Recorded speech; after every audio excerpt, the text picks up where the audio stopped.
I'm Steve Pemberton, author of A Chance in the World. Some years ago, when I first put pen to paper, I believed I was writing a personal history, an origin story that maybe future generations of my family might read if they were ever interested.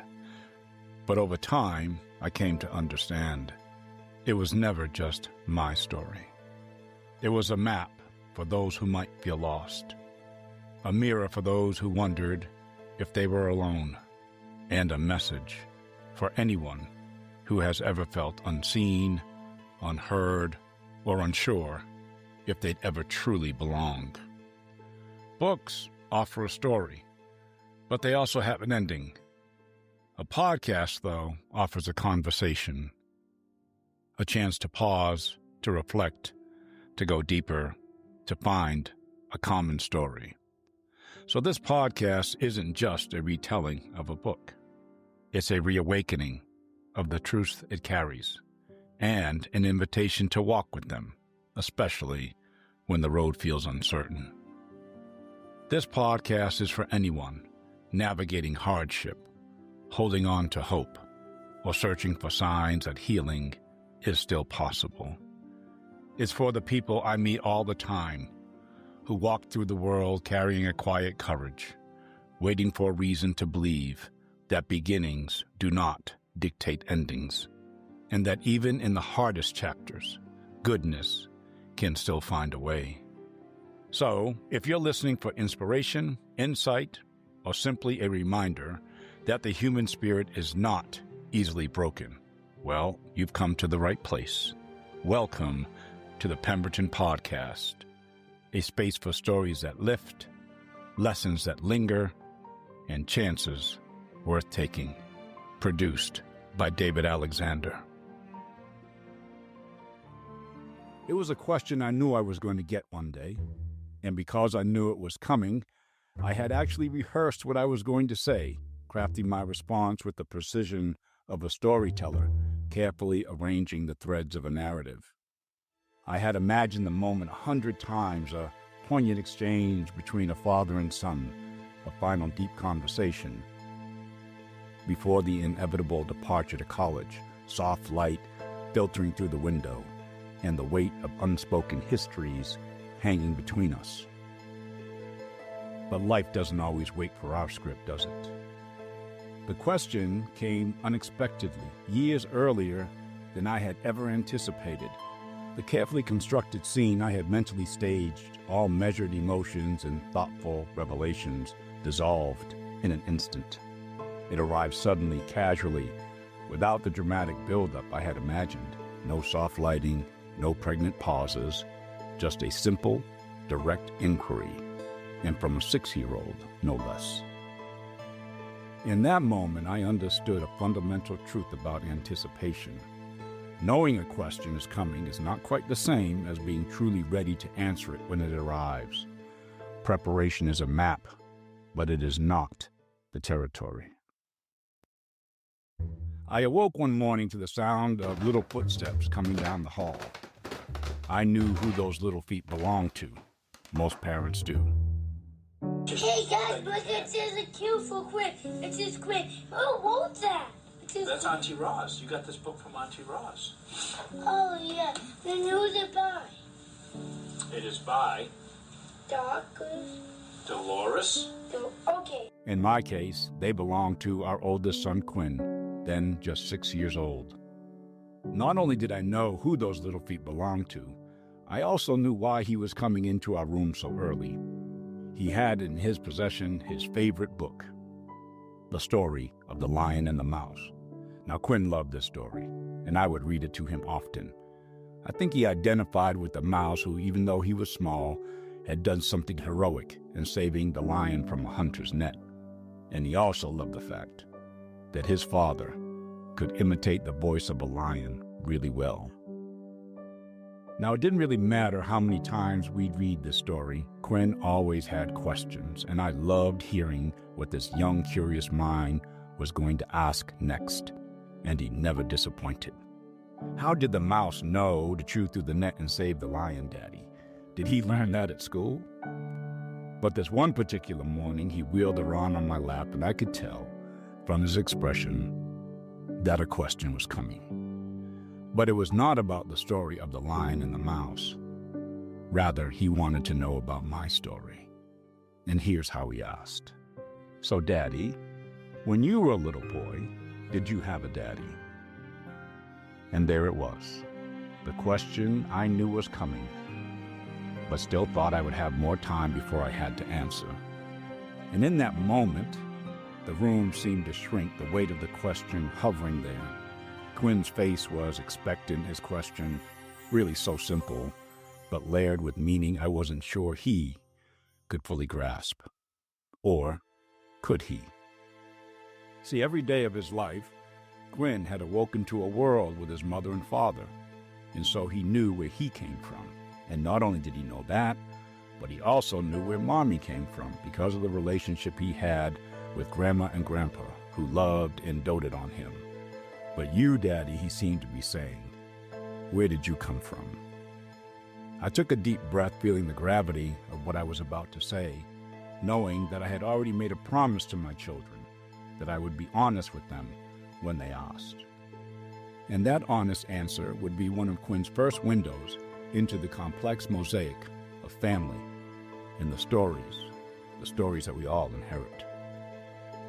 No, son, I did not have a daddy when I was a little boy.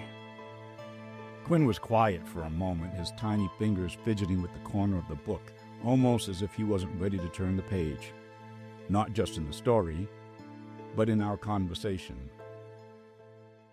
And when he finally spoke, his words carried a depth far beyond his years, a truth so profound that it would come to define a turning point in my life.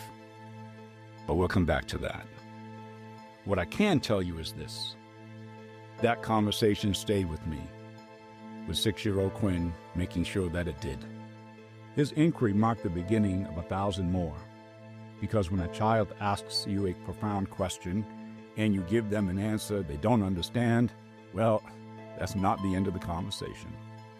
So each day I would return from the office and Quinn, along with his younger brother Vaughn and their younger sister Kennedy, would be sitting there with a list of questions about my family history. And now I know that Mom was in on their plan, these 4 co-conspirators determined to pull as much information out of me as possible. And somewhere, in the midst of those conversations, those precious moments tucked between dinner, baths, and bedtime stories, a realization began to take root, growing quietly, but insistently. It dawned on me slowly at first, and then with a sense of urgency I couldn't ignore. I had to capture this story. I had to get it down, not just for my children, but for the generations still to come, those who would never hear my voice directly or sit on my lap as I roared like a lion. This story wasn't just mine. It was ours. And when I say ours, I mean that it's yours too. Because if there's one thing I've learned, it is that we all have stories, and those stories have a lot more common chapters than we realize. And I'll take it a step further. One of the problems we're having in our society today is that we seem to think we know each other's stories because of the labels we put on each other. And you also have a lot of folks who have an interest in exploiting that too. But I'm hell-bent on showing us that there is another way to connect, to see each other, to offer future generations not this current toxic stew of division and resentment and rage, but one of connection, healing, and a broader definition of community and family. So when I think about it like that, the act of sharing becomes more than a task. It feels more like a responsibility. If I could fulfill that responsibility, then I could offer something that could show us a different way, a lighthouse as it were, one that we could set our sail for while navigating our own journeys. But even for me, this was a gradual realization, and what drove it were my children's questions. Because each question my children asked and each answer I gave wasn't just a fleeting exchange. It just led to more questions. And along the way, something unexpected happened. I found myself struggling to answer how my early years had unfolded. And suddenly, their curiosity had now become mine. The version of my story I understood went something like this. I was born as Steve Clackowitz in the city of New Bedford, Massachusetts, in the late 1960s. Now, even if you haven't heard the name before, you know of this city. It was once the whaling capital of the world, the place where Herman Melville wrote the classic Moby Dick, and members of the 54th and 55th Regiment would leave to fight in the Civil War. My first memory was being taken from my mother 2 weeks before Christmas, and I would never see her again. My father's identity was unknown in large part because my mother refused to say who he was, and my father told very few people of my existence. When I was 5, he would be murdered in an act of gun violence, and 3 years later, my mother would succumb to alcoholism. But the truth is that they were gone from me long before then, and then somehow, things actually got worse. I got lost in the foster care system, struggling through multiple placements until I was placed with one family who had made foster care their side hustle.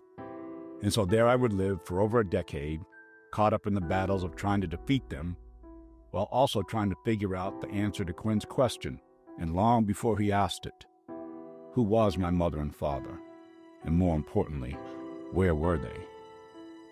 Miraculously, I managed to navigate my way out of that storm, aided by 3 people who I came to call human lighthouses, landing at a college in Boston. I attended my college graduation by myself, and on that day, began my search for my biological family. And amazingly, I found them. No small feat in the days before the internet and Ancestry.com. And upon learning the identity of my biological father, I changed my last name to Pemberton. I was then in the world of work, and one summer afternoon, walking down the street in Martha's Vineyard with a group of college buddies, I bumped into a woman from New Jersey, fell in love, got married, and started a family that became, and still is, my pride and joy. It's a happily ever after story, you know? And then one summer morning, a little boy sat on my lap and asked me where my father was. In the days after that, as the kids' questions hung in the air, I realized something important. The story I had carried all these years, the version I thought I understood, the one that I just shared with you, well, that was incomplete. I had spent so much of my life living in the world of not knowing, of losing, of searching, and of ultimately moving on that I hadn't fully allowed myself to sit with the complexity of it all.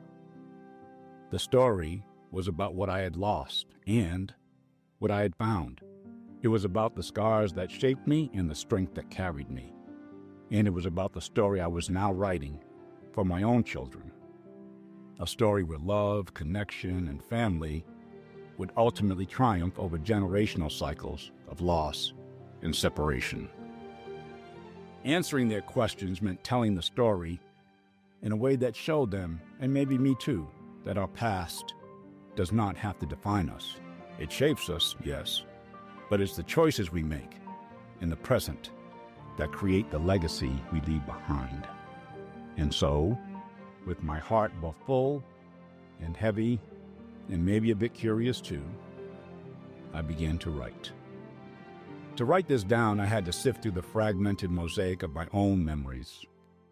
Some sharp and vivid, others hazy and elusive. I pieced them together with conversations I'd had over the years with members of my mother's family and my father's family, each of them adding their own memories and perspectives, their own truths, and their own silences. And then, on a whim, I decided to reach out to the Department of Social Services in Massachusetts to request my case file. Now, truth be told, I wasn't sure what I was hoping to find, but I didn't think it was going to be much. Maybe some missing details, an official record to validate what I thought I already knew. The process, as expected, was long and tangled in red tape. It took half a year before the thick envelope arrived at my door, and its weight alone suggesting that within its pages was another story. But I wasn't in any particular hurry to open it. After all, I already knew the story. I had lived it, hadn't I? Or so I thought. The moment I began reading, I felt the ground beneath me shift. There, in the cold, clinical language of social workers and case notes, was a version of my life that was both familiar and foreign. Details I had forgotten or maybe repressed came rushing back. There were facts and events I didn't recognize at all, gaps in the narrative I thought was complete. What I believed to be the truth of my childhood unraveled thread by thread, page by page, ultimately revealing generational layers of complexity and pain that I had unknowingly inherited. That file was more than just paper. It was a mirror. And as I read it, I realized it wasn't just the story of my childhood I was recovering. It was a story of how any of us endure and survive a great difficulty, how we reimagine it or repurpose it to make sense of it in our own way. There are a few things I recall sitting down to read that case file for the first time.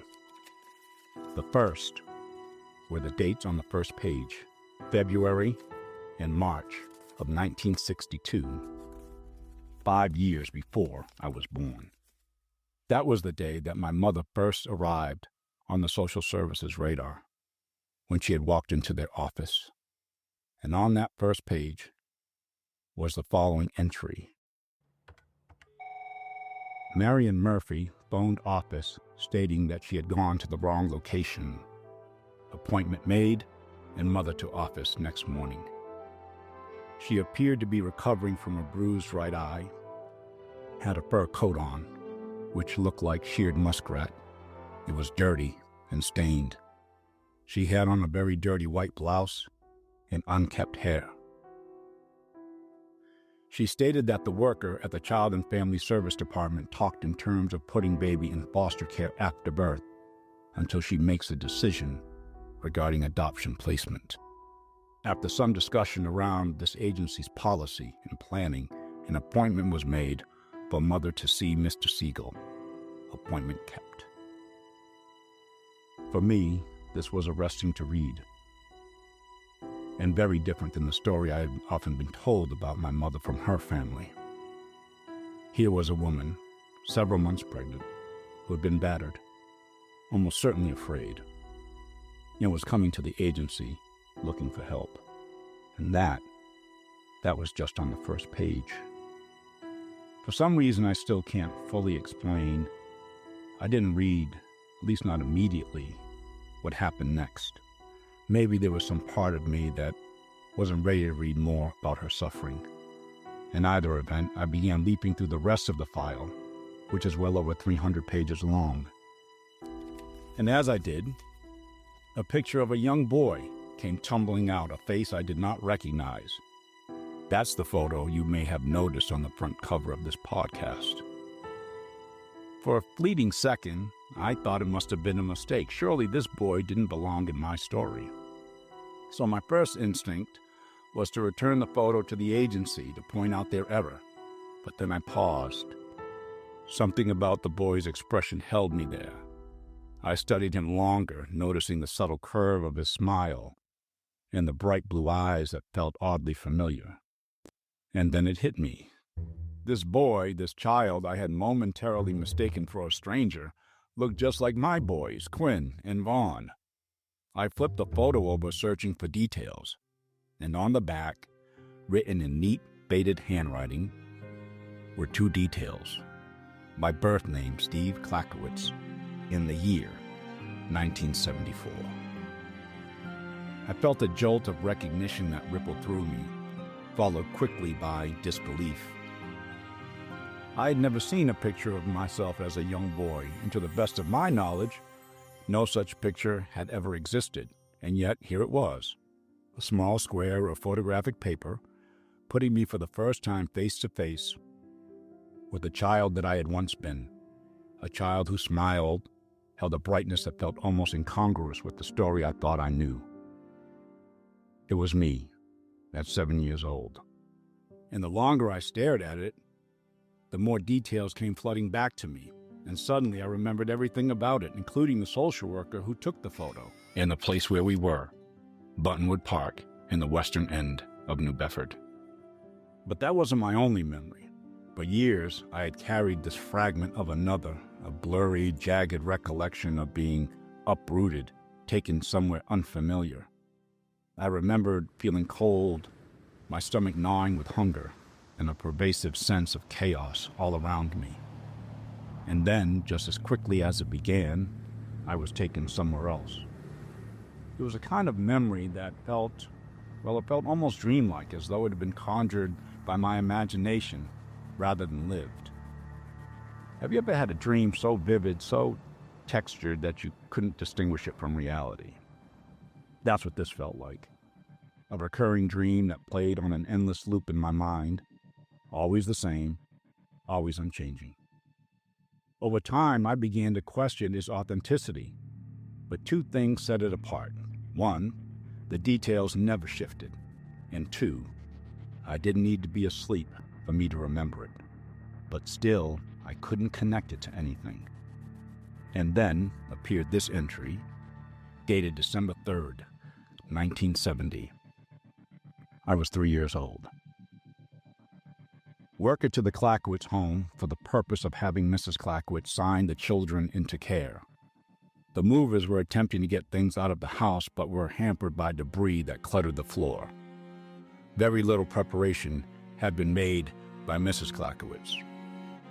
At one point, a mover requested that she remove clothes and water from the washing machine so that she could move it. Mrs. Clackowitz could not find adequate clothing for Stephen. Finally, Worker was forced to take Stephen in what he had on: shoes, no socks, no outer jacket, only a sweater. The temperature was in the 30s. During the ride, Stephen was outgoing and inquisitive. He asked about all sorts of things, including the home to which he was going. Gave Stephen a jar of candy. He ate the whole jar, stuffing 3 or 4 candies into his mouth at one time. Worker asked him if he was hungry, and he replied yes. When asked if he had eaten that day, he said no. That passage hit me with a thunderclap. That dream I had carried with me all these years wasn't a dream at all. It was actually a memory of the day I was taken from my mother, stripped of the fragile stability I had known, and thrust into a world that would test me in ways I couldn't yet comprehend. I read the entry again, slower this time, absorbing every word. I could see it more clearly now: the cluttered house, the biting cold, the sweater I clung to as a flimsy barrier against the chill. I could feel the gnawing hunger in my belly, the candy jar clutched in my small hands, in the bittersweet relief of sugary sweetness, temporarily masking the pain of hunger that had been a part of my early years. But there was something I cannot remember. A memory of my mother. She was there, she was right there, right next to me, and still, I can't remember her. I searched the recesses of my mind for even the faintest detail. What she looked like on the last day I saw her, the sound of her voice, the feel of her hand in mine. But there's nothing. It's as if time has stolen those moments from me, leaving only an aching void where her presence should be. And yet, I long to remember, desperately. Not just for the comfort of knowing her, but to piece together some part of myself. To know her face, her voice, her essence, anything that might help me understand the woman who brought me into this world, and, in her own way, tried to hold on to me for as long as she could. The absence of her memory felt like the deepest loss of all, one that no amount of searching through files or asking questions was ever going to fill. And all these years later, it still feels that way. But then, I came back to the worker's note. Stephen was outgoing and inquisitive. That single line stopped me in my tracks. It wasn't just a description of a curious child. It was a glimpse into the boy I once was, the first sign of resilience that had been with me from the very beginning.